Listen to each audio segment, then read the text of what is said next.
minutes par la grâce du Seigneur. Je voulais, bien aimé dans le Seigneur, que nous puissions, même dans 10 minutes, écouter la parole du Seigneur. Écouter la parole de Dieu. Alléluia. Écoutez la parole du Seigneur. Écoutez la parole de Dieu. Il n'y a pas très longtemps que j'étais en train de dire, ensemble avec vous ici, nous étions en train de nous dire que si aujourd'hui nous nous retrouvons avec tellement beaucoup de problèmes dans la société, si nous nous retrouvons aujourd'hui avec beaucoup de problèmes même dans l'église, le plus grand problème que nous avons fait, c'était l'absence du Saint-Esprit. Justement parce que on n'a pas donné au Saint-Esprit la place qu'il lui faut. Vous voyez, pendant la période où Jésus était sur la terre, la seule chose qui était très importante pendant ce temps, c'était que les disciples devaient marcher comme Jésus leur disait de faire. Alors Jésus a dit lui-même que il est de votre avantage que je m'en aille. Vous voyez, famille, c'est très important. Nous sommes dans le culte de famille.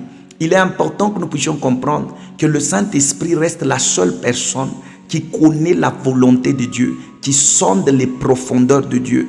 Et que si nous mettons le Saint-Esprit à côté et que nous-mêmes nous prenons la décision de commencer à résoudre nos propres problèmes, il y a possibilité de tomber. Il y a la possibilité de tomber dans l'échec. Pourquoi? Parce qu'il ne nous avait pas été demandé de résoudre nos problèmes seuls. Parce que le Saint-Esprit est là pour nous aider. Le Saint-Esprit est là pour nous montrer ce que nous devons faire. La Bible dit, il est de votre avantage que je m'en aille. Et donc, le Saint-Esprit est avantageux dans la vie d'une personne qui le considère. Si toi, tu ne considères pas le Saint-Esprit, si la famille, nous ne considérons pas le Saint-Esprit, nous voulons penser que nous pouvons faire nos études seuls, nous pouvons faire ceci seuls et puis nous pouvons nous en sortir, c'est que nous nous trompons. Il y a une part de la spiritualité pour qu'une réussite soit effective dans une famille. Écoutez, nous sommes la famille, ça s'appelle culte familial. Il est important qu'on remette les choses comme Dieu veut que nous puissions le remettre, le Saint-Esprit. Nous avons dit, Jésus lui-même dit, ne quittez pas Jérusalem, restez là jusqu'à ce que vous serez revêtus de la puissance d'en haut. Il parlait du Saint-Esprit. Quand le Saint-Esprit va venir, il vous donnera sa puissance. Alléluia. Il vous donnera sa puissance. J'aimerais juste commencer par dire, en tant que famille, je veux donner les quelques objectifs du Saint-Esprit dans notre vie actuellement. Les quelques objectifs. Lorsque le Saint-Esprit arrive dans la vie, qu'est-ce que le Saint-Esprit fait? La première des choses, c'est que quand le Saint-Esprit arrive dans la vie d'une personne, le Saint-Esprit va oindre la personne et le Saint-Esprit va oindre quelqu'un. Il nous oint et il nous donne la puissance. Il nous oint avec la puissance pour que nous puissions témoigner de Jésus. Nos maisons ont besoin des témoins de Jésus. Maman, nos familles ont besoin des témoins de Jésus. Un témoin, c'est quelqu'un qui a vu, qui a entendu et qui est devenu. Un témoin, c'est quelqu'un qui a vu, qui a entendu et qui est devenu ce qu'il a vu, qui est devenu ce qu'il a entendu. En d'autres mots, nous devons être d'autres Christ dans la maison. Toujours se poser la question, si c'était Jésus, qu'est-ce qu'il allait faire? Écoutez, c'est important. Nous vivons dans nos familles, ça s'appelle culte familial. Nous sommes parfois différents. On a des tempéraments différents.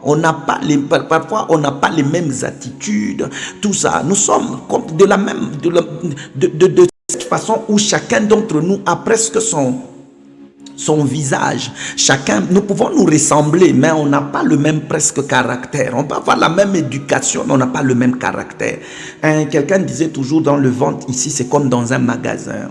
Nous mettons au monde des enfants, mais nous ne connaissons pas leur cœur. Et donc, le Saint-Esprit de Dieu veut à ce que, ou soit Dieu veut à ce que nous devenions des témoins de Jésus d'abord dans nos maisons.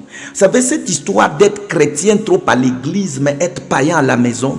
C'est ce qui a dilué presque la puissance même de Dieu, même quelque part dans nos églises. Pourquoi? Parce que nous avons oublié. La première église, c'est d'abord la maison. La première église, c'est d'abord ta propre famille. En tant que père, en tant que mère, en tant que fils, il est important, lorsque nous avons déjà donné notre vie au Seigneur, de redonner la place au Saint-Esprit. Bien-aimé, c'est très important. Le Saint-Esprit doit prendre toute sa place. Mais lorsque le Saint-Esprit arrive, la première des choses que le Saint-Esprit fait, c'est que le Saint-Esprit te oint. Le Saint-Esprit te donne certaines capacités. Il te donne quelque chose que tu n'avais pas. Quelque chose que tu n'as pas reçu de ton père et de ta mère. Le Saint-Esprit peut changer ton comportement. Le Saint-Esprit peut changer, transformer ton cœur. Le Saint-Esprit peut transformer ton mari. Le Saint-Esprit peut transformer ta femme. Arrêtons de nous battre. Le Saint-Esprit a la capacité de nous changer. Le problème, c'est que nous ne lui avons pas donné tellement la place qu'il faut. Voilà pourquoi on ne lui fait pas confiance. Nous essayons de nous transformer entre nous. Nous essayons de nous changer entre nous. Ces enfants qui commencent à échapper à notre contrôle ne peuvent pas échapper au contrôle de l'Esprit. Le Saint-Esprit a la capacité de changer nos cœurs et nos vies. Il n'y a pas c'est trop tard avec le Saint-Esprit. Même si ton caractère est tellement dur comme une pierre, le Saint-Esprit a la capacité de le broyer et faire de toi une nouvelle personne. Pourquoi? Parce que parmi les missions du Saint-Esprit, c'est de venir te oindre. Et lorsque je parle de l'onction, je ne parle pas de l'onction pour faire tomber les gens. Dans nos maisons, on n'a pas besoin que mon mari tombe, que ma femme tombe pour que je dise que j'ai la puissance. Non. Au fait, la puissance de Dieu ne nous a pas été donnée pour que les gens commencent à tomber. Mais la puissance de Dieu nous a été donnée pour que les vies des gens soient transformées. Parce que si les gens tombent et qu'ils ne sont pas transformés, c'est qu'il n'y a pas eu réellement la manifestation de la puissance de Dieu. Là où il y a une puissance, elle est définie par la capacité avec laquelle elle peut transformer soit une vie, soit une chose. Le Saint-Esprit vient pour nous aider. J'aimerais qu'on donne un peu chance au Saint-Esprit. Beaucoup, chers frères et sœurs, ce mot est un peu bizarre, mais c'est la vérité. Chers frères et sœurs, dans nos maisons, donnons un peu la chance au Saint-Esprit. Est-ce qu'on peut tenter un peu avec le Saint-Esprit? Est-ce qu'on peut arriver à un niveau donné, on dit que par nous-mêmes, on est incapable? Le problème, c'est qu'on est trop suffisant. On pense qu'avec les études, on lit beaucoup de livres, c'est que ça va marcher. Non, ça ne marche pas tant que la personne, l'agent transformateur ne sera pas là. C'est le Saint-Esprit qui transforme. Nos maisons ont besoin de devenir comme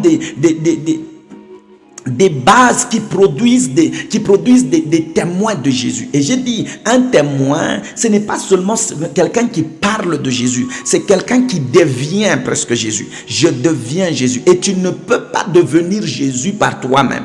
J'aimerais fermer ici la parenthèse parce que je n'avais que peu de minutes. J'ai commencé ça pour que ça puisse nous aider. Quand le Saint-Esprit arrive, la première des choses, il nous oint. Lorsqu'il finit de nous oindre, il nous oint par sa puissance pour que nous puissions pas aller faire tomber les gens, mais qu'on devienne témoin de Jésus, qu'on parle comme Jésus, qu'on voit comme Jésus, qu'on entende comme Jésus. Certaines choses, nous tombons dans certains péchés parce que nous comptons trop sur nos propres capacités au lieu de compter complètement sur le Saint-Esprit. La capacité que le Saint-Esprit nous donne est trop loin. Nos maisons ont besoin d'être. Je n'ai pas besoin de dire non, il faut être réma. Il n'y a pas de réma ici. Tu as besoin du Saint-Esprit. Papa, on a besoin du Saint-Esprit. Vous êtes en train de vous taper trop. Non, ça ne va pas. Le couple n'évolue pas. Le mariage n'évolue pas. La maison n'avance pas. Est-ce que le Saint-Esprit a sa place? Est-ce que le Saint-Esprit a sa place? Écoutez-moi très bien. Aucun homme n'a la capacité de changer sa femme. Tu vas la tuer. Vous savez pourquoi est-ce qu'aujourd'hui on trouve des gens qui tuent leur propre femme?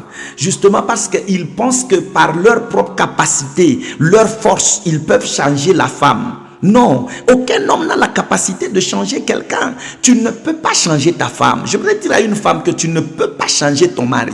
Même s'il peut arriver dans certains témoignages, quelqu'un dit, si j'ai pu changer, c'est grâce à tel. En fait, quand on dit grâce à toi, c'est que Dieu s'est servi seulement de toi. C'est pas toi qui as changé cette personne. Aucun homme n'a la capacité de changer l'autre. Mais j'aimerais dire à une personne que le Saint-Esprit a la capacité de convaincre le cœur et de changer quelqu'un. Donnons la chance à l'Esprit. L'Esprit peut changer ton mari. Ne divorce pas. L'Esprit peut changer ta femme. Ne divorce pas. L'Esprit peut changer tes enfants. Ne les abandonne pas. Ne les maudis pas. Accepte d'appeler le Saint-Esprit et de demander que le Saint-Esprit libère son onction. Fais-le journalièrement. Quand tu te réveilles le matin, donne-moi l'onction, la capacité pour que dans ma maison, que je devienne témoin de Jésus dans ma maison. Écoutez, c'est bizarre quand on arrive comme ça, c'est dans nos églises où tout le monde dit waouh, frère Christelle, tout ça. Mais à la maison, ta femme ne te reconnaît pas comme frère Christelle. Ta femme te reconnaît comme boxeur Christelle. Ta femme te reconnaît comme le trompeur Christelle. Mais lorsque vous arrivez dans vos maisons, c'est là-bas qu'on doit premièrement, c'est là qu'on doit identifier premièrement votre appel. On ne peut pas, nous à l'église, identifier votre appel. Mais dans votre propre maison, votre femme nie déjà votre appel. Tout le monde t'appelle pasteur, mais quand ta femme entend ce mot-là, pasteur, ta femme seulement sourit, dit, vous ne le connaissez pas. Si seulement vous le connaissiez. Vous voyez, le problème c'est que il faut qu'on commence d'abord à Jérusalem. À Jérusalem.